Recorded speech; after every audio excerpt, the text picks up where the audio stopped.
The training yard of Outpost Viridian hummed with the controlled chaos of morning drills. Ira wiped sweat from her brow, her muscles burning as she completed another set of gravitational resistance exercises. Around her, the Kryn soldiers moved with feline grace. Their fur-covered bodies adapted to the planet's heavy atmosphere in ways her human frame could never match.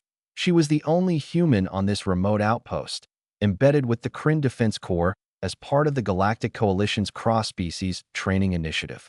For 6 months, she had pushed herself to keep pace with warriors who could leap 3 times their height and whose reflexes operated on a different temporal plane than hers. The Kryn respected strength, and Ira was determined to earn it. Again, Commander Thraxa barked, her striped tail lashing behind her. Obstacle course. Full gear. Ira nodded, adjusting the straps of her tactical uniform. The material was standard-issue human military grade, designed to withstand combat conditions across a dozen worlds. But here, on Viridian 9, nothing human-made seemed quite sufficient. The gravity was 30% higher than Earth standard. The air was thicker, almost syrupy, and the training regimen was brutal. She took her position at the starting line alongside 5 Kryn warriors, each standing nearly 7 feet tall, with powerful haunches built for explosive movement. When the horns sounded, Ira launched herself forward, every muscle screaming as she fought against the oppressive pull of the planet. The obstacle course was a nightmare of walls, trenches, and spinning barriers. Ira threw herself into it with everything she had, scrambling over walls while her Kryn companions seemed to float over them. Her hands bled inside her gloves. Her lungs burned. But she refused to quit. Halfway through the course, she heard it, a sharp tearing sound that cut through the din of training. Her uniform had caught on a jagged piece of metal protruding from a wall. As she pulled away, the fabric ripped from her shoulder down to her hip, exposing her undershirt and the pale skin of her side. The tear was catastrophic. The environmental suit layer beneath was compromised, and without it, the heat and pressure of Viridian's atmosphere would gradually wear her down. More importantly, military protocol demanded proper uniform standards during training. A tear like this should mean immediate withdrawal from the exercise. Ira felt her heart sink, but she kept moving. She would finish the course, even if they disqualified her afterward. What she didn't notice, in her single-minded focus, were the 2 small figures darting through the training yard behind her. Kiko and Moreau were young Kryn cubs, barely old enough to attend the junior training programs. They spent their days at the Outpost's Education Center, learning discipline and watching the warriors with wide, amber eyes full of admiration. Among all the soldiers they observed, the human fascinated them most. Ira was strange, slow and weak by Kryn standards, with no claws, no natural armor, no enhanced senses. Yet she never gave up. She fell and rose again. She bled and kept fighting.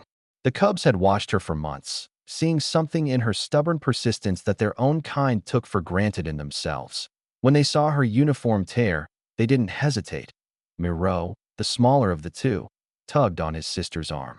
She'll have to stop training. Kiko's ears flattened against her skull, her young mind racing. Not if we help. They had been playing near the supply depot earlier that morning, and Kiko remembered seeing bins of fabric scraps, old uniform pieces, torn rags, materials waiting to be recycled. Without a word between them, both cubs sprinted toward the depot, their small bodies moving with the natural speed of their species. They arrived at the bins and began digging frantically, pulling out strips of dark fabric that roughly matched the color of Ira's uniform. Kiko grabbed the longest piece she could find, while Moreau gathered several smaller strips. Then they ran back toward the obstacle course, their hearts pounding with purpose that on the course, Ira had reached the final section, a climbing wall that stretched 40 feet into the air. Her exposed side burned from the atmospheric exposure, and she could feel her strength failing. But the top was close. Just a little further, she pulled herself up the final few feet. Small claws suddenly appeared beside her on the wall.